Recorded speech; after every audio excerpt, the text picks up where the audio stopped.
Welcome back, everyone. So it's finally time to get into our painting part of this tutorial.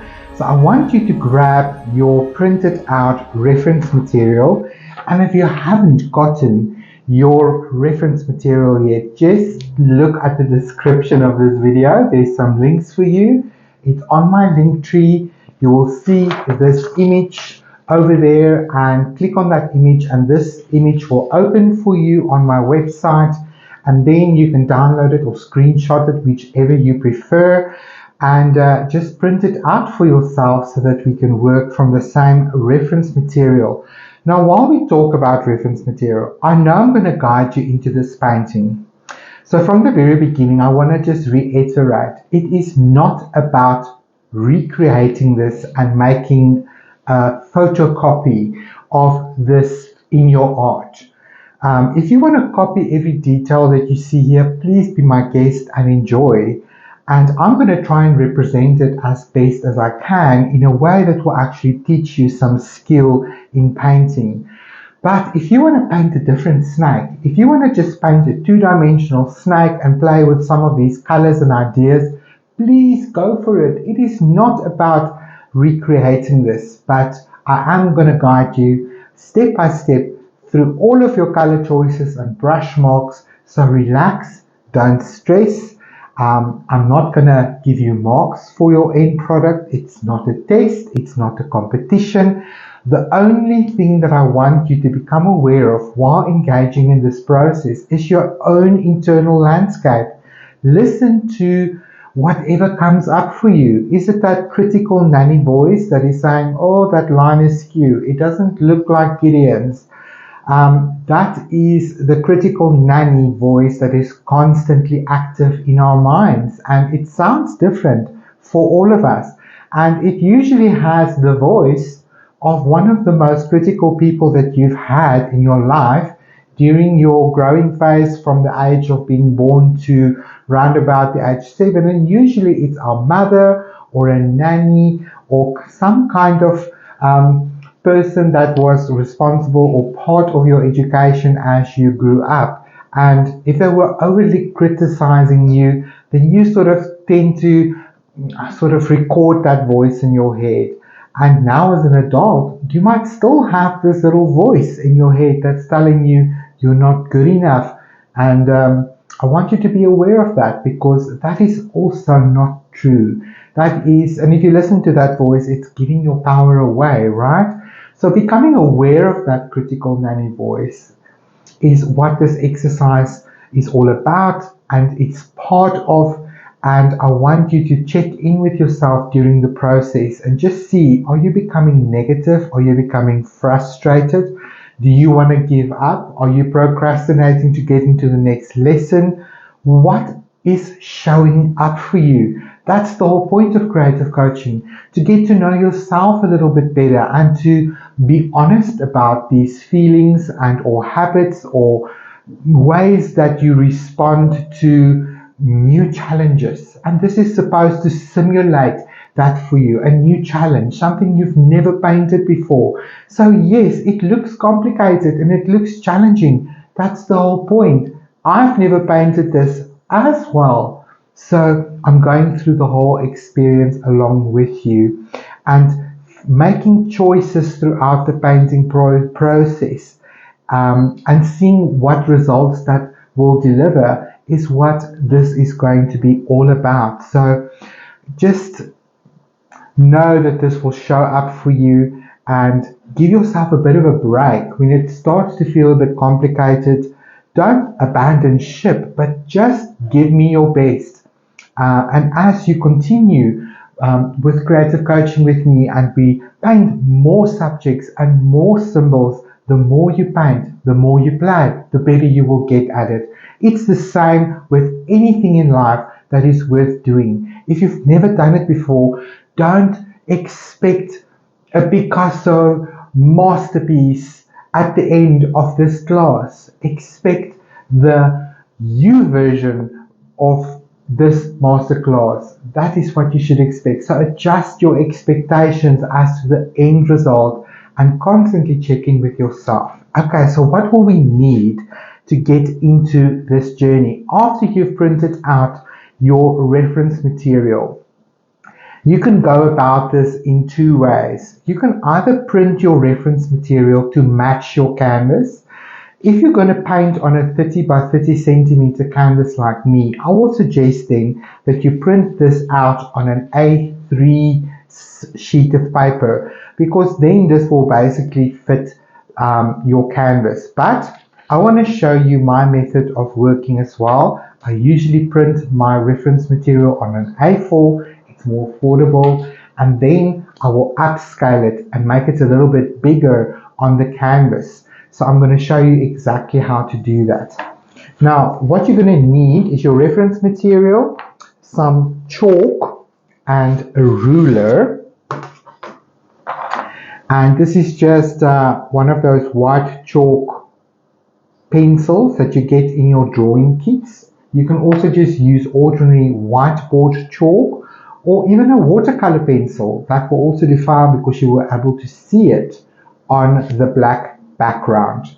Now, if you just check your canvas, you will see in centimeters, this is 30 centimeters by 30 centimeters. If you're going to work in inches for my American friends, this is 11.80 inches by 11.80 inches. Okay, so what you want to do is you want to find the middle.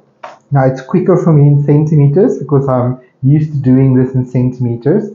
So the halfway point on your canvas is then 15 centimeters lengthwise and 15 centimeters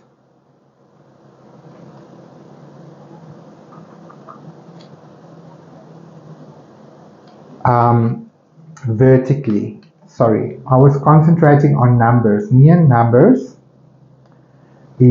are not the best of friends, because I tend to, I love numbers, but I don't like adding up and subtraction. I don't like math. It gets too complicated for me. And that was my middle line for there.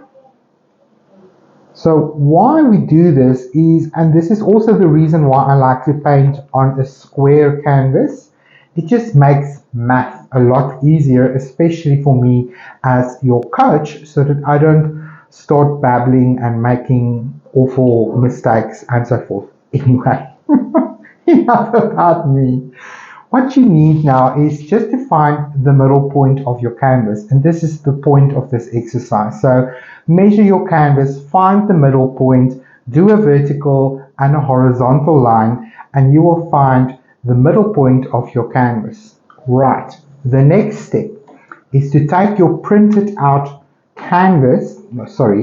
reference material, and just fold it in half. Now just make sure that the printed part, corner to corner, is overlapping. You can also check maybe against the light that you are doing that right, or you can just cut it out if that makes life easier. Whatever works for you. Then I want you to fold it in half, and then I want you to take it and fold it in half one more time. Right, and now what you should have is you should also have divided your reference material in 4 perfectly equal squares. Now, if you want to, you can also take just a pencil. I'm going to use my red pencil here, if I can use that. I want it to just stand out on my reference material. Right. Beautifully. So I've got a mark there in the middle, and a mark down here in the middle.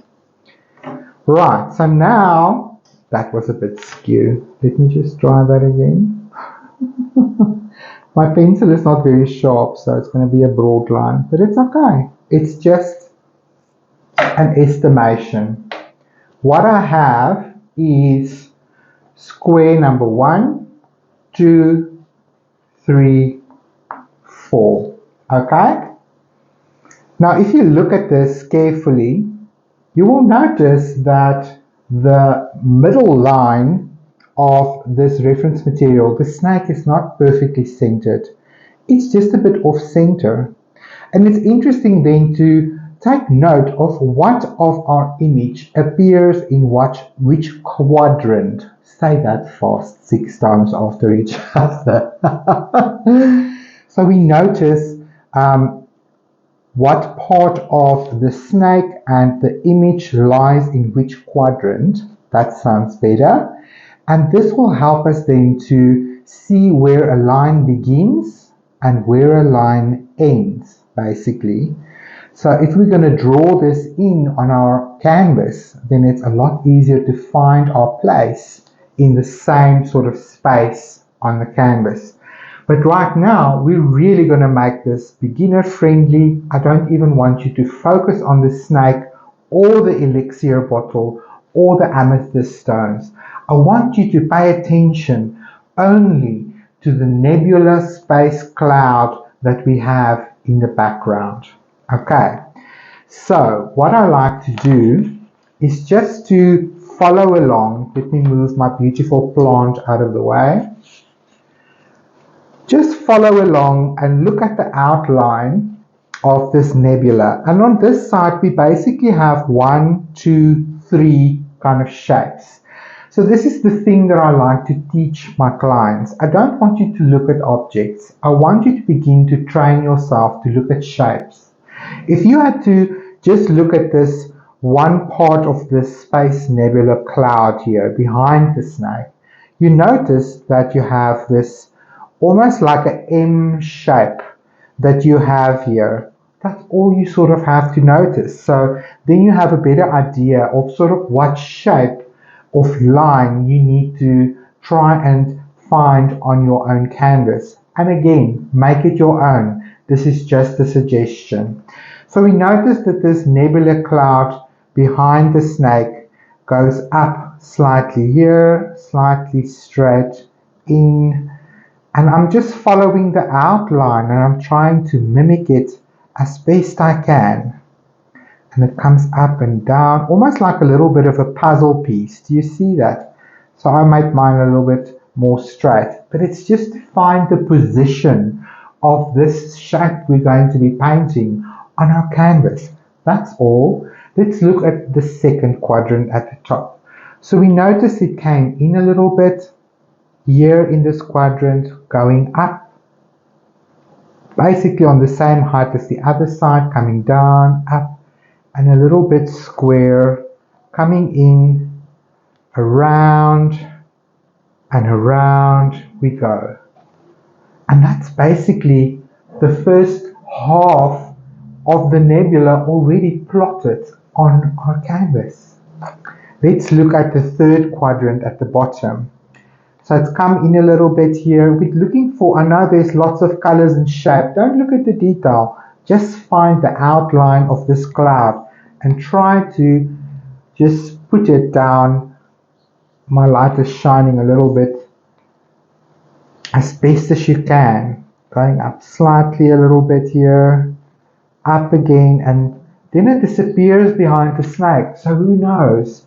So I like to just connect it to this middle line. Let's look at the fourth quadrant. I'm talking different languages here today. So we saw it came in and it sort of withers into this corner here.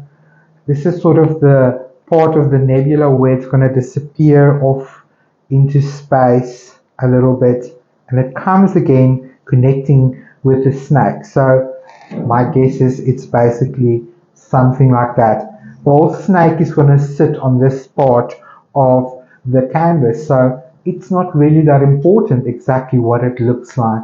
You can create your own little fantasy world. So I'll just go around and just make this a little bit more organic, but it's not even necessary. I love this little what shall we call it, almost like an ink spot in the middle of our canvas. And the point is, I want you to make sure that there is enough space around your nebula that is still black, that you can see what is going on. Okay, so now what we're going to do is I'm going to just give you a little bit of space to catch up with me. Divide your canvas in half and get your center point and just plot the space nebula on your canvas. And then when you've done that, we will come back in the next episode and I'm going to show you how you're going to put in these stars. We're going to start off with the stars and a lot of fun. And for that we will need our titanium white paint.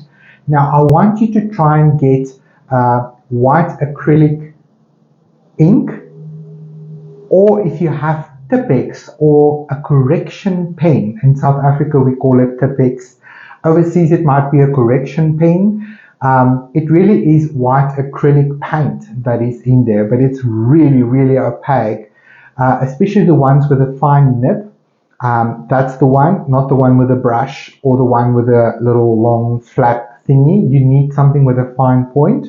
So if you happen to have that kind of corrector pen lying around in your office, that will be fine. Then you don't have to invest in acrylic ink, titanium white. But that's what I'm going to be using, and I'm going to be showing you how you can splatter and how you can do controlled spots and how we're going to create the beautiful stars that we see in the background. And once we've done that, we will get into this cloud. So get your canvas ready and draw in your nebula space so that you know where you can play with the stars. So I'll see you in the next episode. Bye bye for now.